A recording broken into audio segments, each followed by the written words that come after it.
Hello friends, welcome to Magnetech YouTube channel. Friends, हमने spur gear की design कर ली, 2 एग्जाम्पल भी कर लिए। ये हमारा तीसरा एग्जाम्पल है स्पर गियर डिज़ाइन का। ठीक है, तो ये 3 एग्जाम्पल अगर आप कर लोगे तो फिर आपको एग्जाम तक देखना नहीं पड़ेगा। सो स्टार्ट करते हैं। A spur pinion having 22 teeth, यानी कि ZP यहाँ पे दिया हुआ है 22, to be made of plain carbon steel 40C8। यहाँ पे जो पिनियन है उसका मटेरियल 40C8 है और प्लेन कार्बन स्टील है।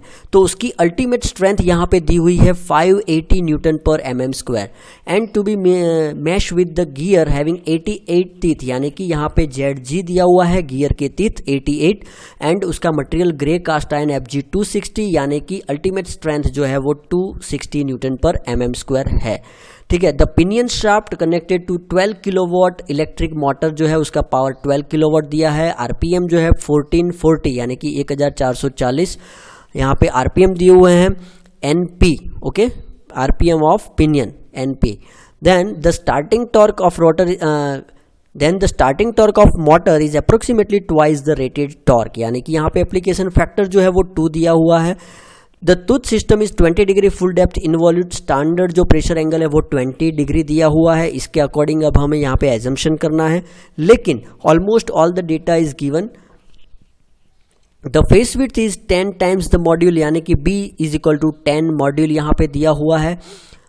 For which the load distribution factor is 1.4, यानी कि load distribution factor Km is equal to 1.4 दिया हुआ है।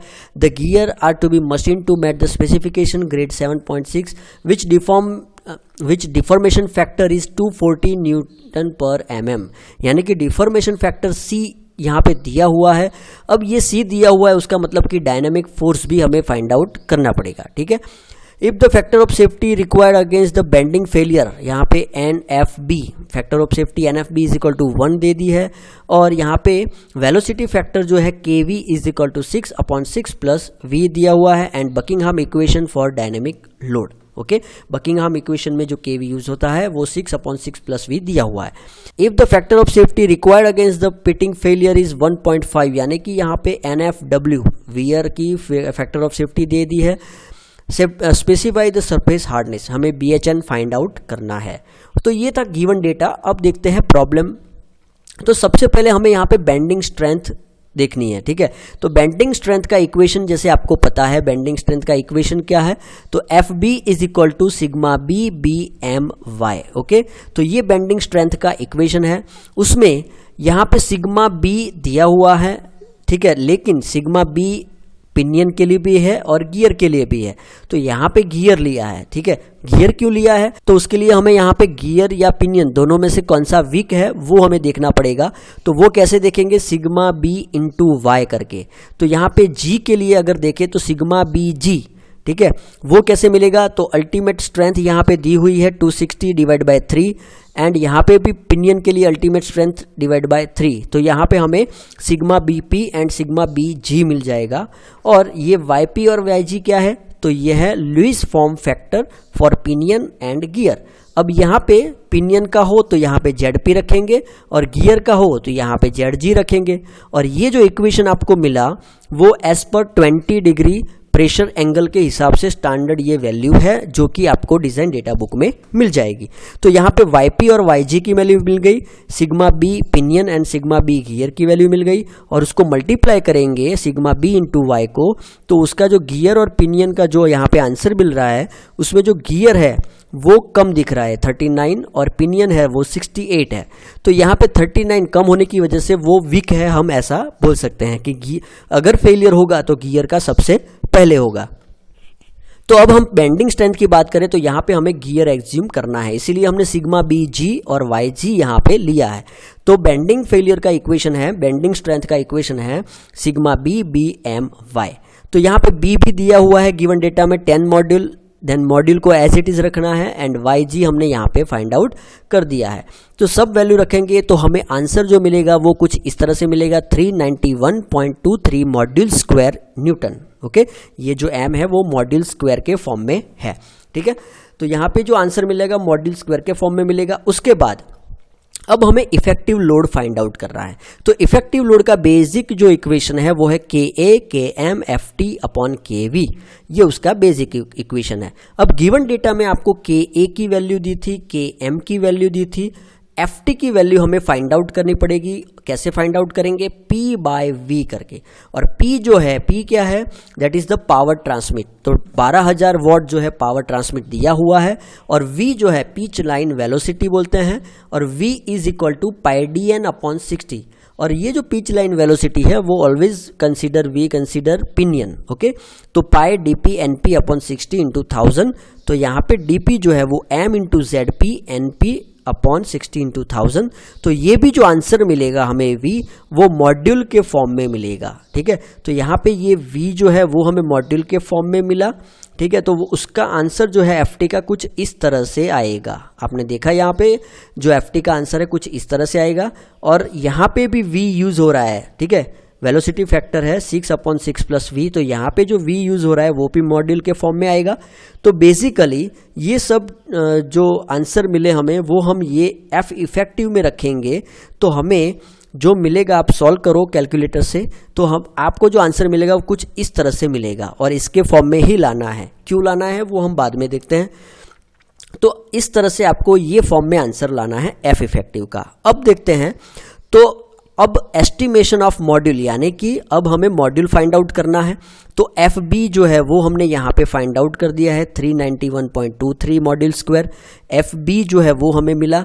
देन NFB वो दिया हुआ है 1, और F इफेक्टिव वो उसका आंसर ये है। तो ये तीनों जो है वो मॉड्यूल के फॉर्म में है, ठीक है। दोनों एक्चुअली दोनों कि FB एंड F इफेक्टिव दोनों मॉड्यूल के फॉर्म में है।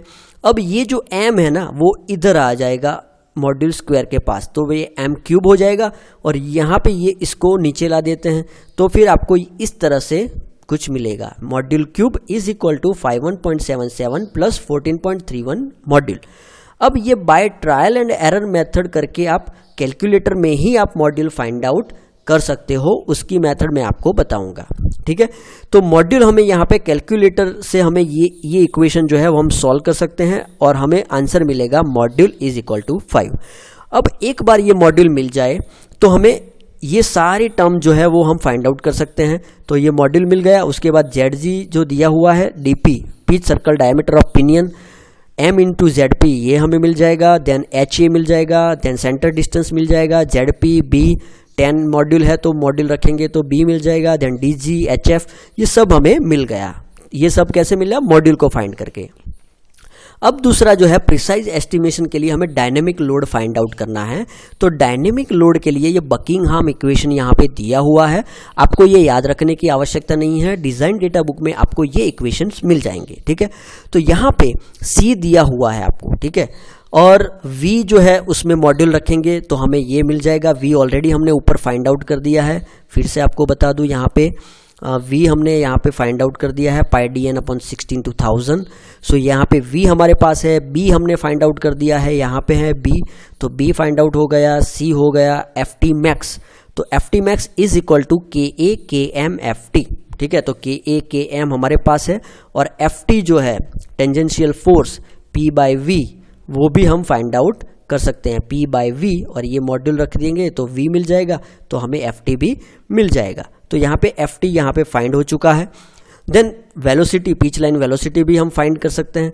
तो मतलब कि FD का जो सब टर्म है, ये सब टर्म वो हम फाइंड आउट करके FD यहाँ पे फाइंड आउट कर सकते हैं, ठीक है। तो क्या किया हमने? डायनेमिक फोर्स फाइंड आउट किया।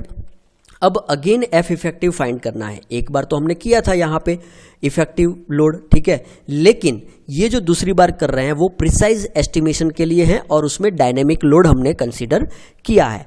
सो F effective is equal to KA KM FT, यानी कि FT max plus FD, okay. और FD हमने यहाँ पे मिला, ओके। तो अगर हम FD यहाँ पे रखते हैं तो हमें F इफेक्टिव कुछ इस तरह से मिलता है, ठीक है। और FB जो है हमारे पास, जो हमने यहाँ पे FB मिला था सबसे पहले, वो 391.23 मॉड्यूल स्क्वायर था। तो उसमें अगर हम मॉड्यूल रख देते हैं तो हमें FB मिल जाएगा। फिर हमें क्या करना है? तो फिर हमें same equation F effective is equal to FB is equal to N into F effective वाला इक्वेशन रखना है। तो उसमें हमें यहाँ पे बेंडिंग फेलियर के लिए यहाँ पे अगेन हमें फैक्टर ऑफ सेफ्टी मिलेगी, लेकिन यहाँ पे जो फैक्टर ऑफ सेफ्टी मिल रही है वो 1 से कम मिल रही है। उसका मतलब कि हमारी डिज़ाइन सेफ नहीं है। ठीक है, यहाँ पे जो हमने factor of safety cross check किया डायनेमिक फोर्स फाइंड आउट करके, उसमें NF जो है वो कम मिला, उसका मतलब हमारी डिज़ाइन सेफ नहीं है। तो अब हमने क्या किया, देखो पहले हमने जो मॉड्यूल फाइंड आउट किया था वो 5 किया था, अब हमें क्या करना पड़ा, मॉड्यूल को बढ़ाना पड़ा, यानी कि हमने 6 कर दिया है। अगर आपको एग्जाम में ये प्रॉब्लम आता है और अगर आप 7 मॉड्यूल करके करते हो तो भी कोई इश्यू नहीं है, प्रोसीजर इज द मैटर। ठीक है, answer is not so much matter. Okay, answer का कोई बहुत इसमें मैटर नहीं होता। तो अगेन मॉड्यूल 6 करके हमने सब कुछ फाइंड आउट किया, अगेन FD हमने फाइंड आउट किया, मैं ये रिपीट नहीं कर रहा हूँ। देन FD फाइंड आउट किया, अगेन वो प्रोसीजर किया हमने, F effective is equal to F effective find out किया, और फिर हम देखते हैं तो हमारे पास ये जो फैक्टर ऑफ सेफ्टी जो हमें मिलता है N, that is 0.99 which is equal to 1। तो अब हमें 1 फैक्टर ऑफ सेफ्टी मिल गया है। ठीक है, तो अब हमारी डिज़ाइन सेफ है, ऐसा हम बोल सकते हैं। अब ये एक और चीज़ बाकी रह गई जो कि प्रॉब्लम में मैंने आपको बताई थी कि हमें BHN फाइंड आउट करना है। तो यहाँ पे अब हमें वियर स्ट्रेंथ का यूज़ करके हमें BHN फाइंड आउट करना है। तो यहाँ पे FW जो है ना वो होगा वियर स्ट्रेंथ का इक्वेशन, उसका यूज़ करना है। तो FW is equal to DP BQK। तो Q जो है that is ratio factor. Okay, और उसका इक्वेशन ये रहेगा, ये भी डिज़ाइन डेटा बुक में दिया रहेगा आपको। ठीक है, तो 2 into ZG upon ZG plus ZP करके Q हमें मिल जाएगा। पिच सर्कल डायमीटर हमने फाइंड आउट कर दिया है, ऊपर B भी फाइंड आउट कर दिया है, Q भी हमें मिल गया। K जो है, ठीक है, वो 20 डिग्री प्रेशर एंगल के हिसाब से K का स्टैंडर्ड वैल्यू ये है। ठीक है, for steel as a pinion and cast iron gear as a cast iron, तो उसकी स्टैंडर्ड वैल्यू K की ये है। ठीक है, ये डिज़ाइन डेटा बुक में भी आप फाइंड आउट कर सकते हो, ये भी याद रखने की ज़रूरत नहीं है। तो ये अगर K हमें यहाँ पे रख देते हैं, ठीक है, K की वैल्यू हम यहाँ पे रख देते हैं तो हमें ये BHN के फॉर्म में मिलेगा। ठीक है, और FW जो है, ठीक है, अब हमें क्या करना है, FW जो मिलेगा वो BHN के फॉर्म में मिलेगा, और उसके बाद FW is equal to NFW F effective. Okay, तो यहाँ पे ऊपर हमने ऑलरेडी F इफेक्टिव फाइंड किया हुआ है, ये रहा। ठीक है, 14226.5। तो F इफेक्टिव जो है हम यहाँ पे रख देंगे। देन वियर की जो फैक्टर ऑफ सेफ्टी है 1.5 दी हुई है, और FW जो हमें मिला वो हम यहाँ पे रख देंगे। तो उसके हिसाब से हमें ब्रिनल हार्डनेस नंबर मिल जाएगा। तो ये पूरा जो एग्जाम्पल है वो कुछ इस तरह से है। ये तीसरा एग्जाम्पल था स्पर गियर डिज़ाइन का। तो होप आप तीनों एग्जाम्पल अच्छी तरह से करोगे और आपको समझ में आया होगा। अब हेलिकल गियर जो है उसकी डिज़ाइन हम करने वाले हैं। ठीक है, और उसके एग्जाम्पल भी देखने वाले हैं। तो अगर आपको ये वीडियो अच्छा लगता है तो लाइक कीजिए, शेयर कीजिए एंड सब्सक्राइब करना मत भूलिए। Thank you. जय हिंद, जय भारत।